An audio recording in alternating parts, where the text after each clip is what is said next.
Redbridge কাউন্সিলের Mayfield ওয়ার্ডে গত ২৭ মার্চ বাই ইলেকশনে ৫ জন প্রার্থীকে পরাজিত করে স্বতন্ত্র প্রার্থী হিসেবে বিজয় লাভ করেছেন নূরজাহান বেগম। তার এই বিজয়ে রেডব্রিজ কমিউনিটির মানুষ তাকে অভিনন্দন জানালেও পাশাপাশি মিশ্র প্রতিক্রিয়া ব্যক্ত করেছেন অনেকেই। বিস্তারিত দেখুন সিনিয়র রিপোর্টার মোহাম্মদ রেজাউল করিম মৃধার রিপোর্টে। ইস্ট লন্ডনের অন্যতম কাউন্সিল হচ্ছে রেডব্রিজ, যেখানে সব ধর্ম বর্ণের মানুষের বসবাস। তবে কাউন্সিলের সার্ভিস নিয়ে রয়েছে বিস্তর অভিযোগ। আমি এখানে আছি 14 বছর যাবত। ওদের কাউন্সিল ট্যাক্স প্রতি বছর বাড়ায়। হোমলেস যাদের তাদের কোনো বাসার সিস্টেম করে না। মানে কি বলবো ভাই, মানে সিকিউরিটি চাই। এখানে সিকিউরিটি অনেক খারাপ। ব্যবসায়ীরা বলছেন কাউন্সিল রেট যেভাবে বাড়ছে তাতে ব্যবসা টিকে রাখাই কষ্টকর।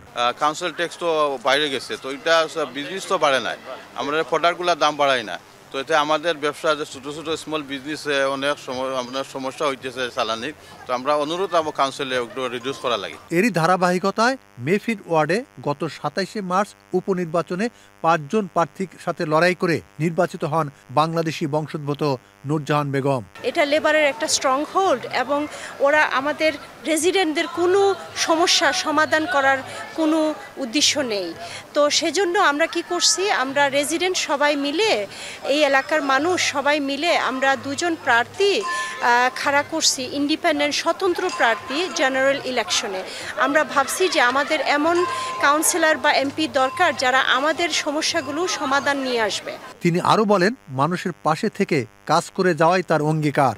আমি মনে করি যে এলাকার মানুষের সমস্যাগুলো আমি সমাধান নিয়ে আসতে পারবো এবং সাথে আমি এখানকার অনেক যে সমস্যাগুলো সেগুলো নিয়ে ক্যাম্পেইন করব এবং local group, local business, local এলাকার মানুষ এদের সাথে আমি কাজ করব, সার্জারি করব এবং কেস ওয়ার্ক করব। আশা করি এই এলাকার যত সমস্যাগুলো আছে সেটাতে আমি একটা অবদান রাখতে পারবো।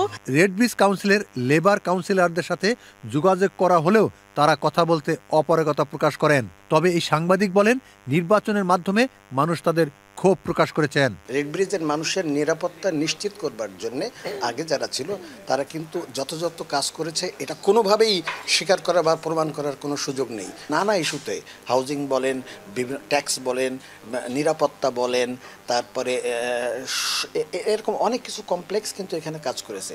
দ্যাটস ওয়াই হেভিওয়েট যে প্রার্থী সে এবার নির্বাচিত হতে পারেনি। লেবার পার্টি ক্ষমতায় এবং লেবার পার্টি লিড করছে রেডব্রিজ কাউন্সিলকে। তারপরও উপনির্বাচনে একজন শক্তিশালী প্রার্থীকে হারিয়ে স্বতন্ত্র প্রার্থীর বিজয় বলে দেয় রেডব্রিজ কাউন্সিলের জনগণ কতটা সন্তুষ্ট রয়েছেন লেবার পার্টির উপর। Mohammad Rezaul Karim Mridha, channel S news, London.